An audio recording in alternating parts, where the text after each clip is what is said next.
La pregunta es si solo en Ciudad Juárez, en Tamaulipas o en Sinaloa, o por ejemplo en Michoacán, hay violencia. ¿Cuáles son estas organizaciones criminales asentadas en la Ciudad de México? Y por ejemplo, me pregunto, y doy pie a que Esteban Román, editor del Universal, nos comente, me pregunto, Esteban, si los Zetas solo operan en Hidalgo, porque lo sabemos, o Beltrán Leiva, este cártel en Morelos, y tenemos el Estado de México, y aquí no pasa nada.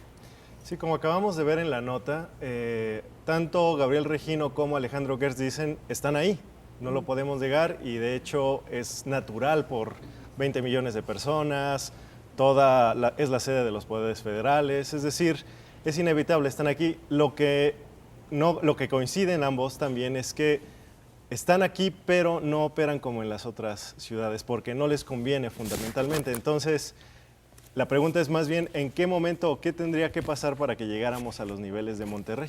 Y esa es la pregunta que les vamos a hacer a nuestros invitados de esta noche. Ernesto López Portillo, gracias por correrme el prompter. Ajá, sí, gracias. Si ven que estoy jalando esto por acá es porque estaba mal. Ajá, entonces ahora volteo. Después de la pregunta, ¿verdad? Ok.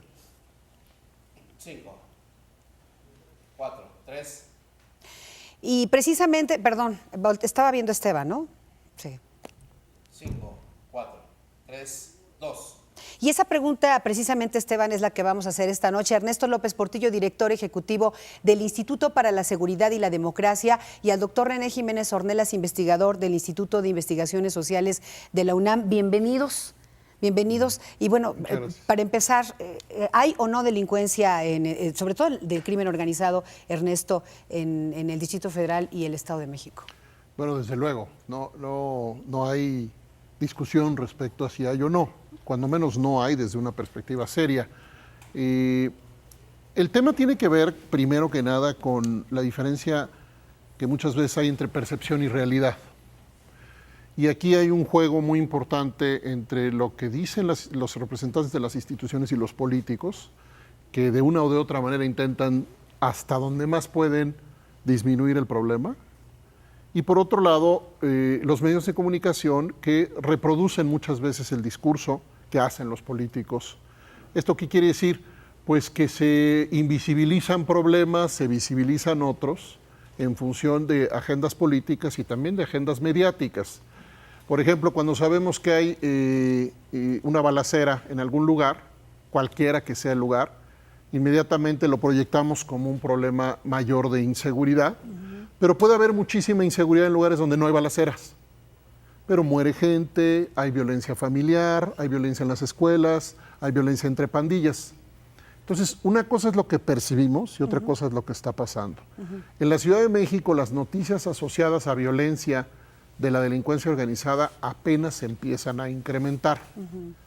Eso no significa que la violencia de la delincuencia organizada no esté en esta ciudad o no haya estado siempre. La Ciudad de México tiene quizá la más extensa visibilidad de mercados ilegales en todo el país. Por ejemplo, el contrabando. No hay otra ciudad que concentre la visibilidad de venta de productos de contrabando, y eso lo hace la delincuencia organizada, que a su vez está protegida por autoridades de todos los niveles. ¿Siempre ha estado, doctor Jiménez Ornelas, esta delincuencia y ya nos acostumbramos a verla? ¿O por qué ocurre que pensamos en el norte del país, en Chihuahua, en Tamaulipas, y aquí pareciera que no pasa nada? Bueno, siguiendo con la reflexión que ha hecho Ernesto, la delincuencia está. Sin embargo, hay una serie de factores que la determinan en términos de esa percepción y de esa realidad. Por ejemplo, uno de los elementos que habría que agregar es que la Ciudad de México es un centro financiero.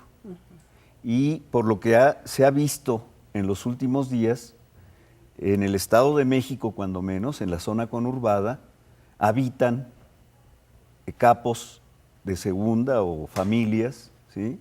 Y que de alguna manera eso también está dentro de un esquema de acuerdo, si no real, tácito, en donde pues esto hace que no se vea una situación de violencia, situación que sucedió en Monterrey, En Monterrey, las familias de capos importantes convivían con las familias de empresarios. Cuando se rompe el acuerdo, que aquí va a tardar más, se rompe el acuerdo, pues empieza un conflicto, un enfrentamiento entre los diferentes cárteles y empieza como onda expansiva a reproducir no solamente delincuencia, sino inseguridad. Ahora, cree como dice el doctor Gertz Manero que en la Ciudad de México está blindada a que eso pase debido a que es una ciudad mucho más grande que Monterrey, con instituciones más sólidas, la sede de los poderes federales. ¿Cree que la Ciudad de México en verdad está mucho más lejos que Monterrey por ser también una ciudad mucho más grande? Sí, yo creo que no que esté blindado, porque ningún lugar de la República está blindado. Ni del mundo. Ni del mundo. No existe. Hay que ver que el poder que han acumulado está muy directamente relacionado también con factores de miedo y de cinismo, que se da en todo el país y que en la Ciudad de México tiene otros concomitantes en términos de una participación de tipo, por ejemplo, de partidos distintos a los que han estado en la presidencia de la República, que les permite cierto juego diferente, no digo mejor ni peor, sino diferente.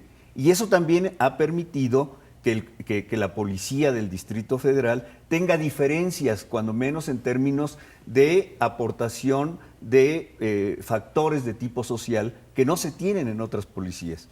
Y eso no blinda, pero sí protege de alguna manera en diferente forma a lo que ocurre en las otras Perdón, en esto sí, eso protege, pero ¿qué falta para que en esta gran ciudad lleguemos a esos niveles? Yo prefiero hacer análisis cuidadosos que escandalizar a la gente a partir de supuestos generales. Y lo que quiero decir ahorita es que delincuencia organizada son 3 o más personas que realizan en acuerdo, de manera reiterada, actividades delictivas.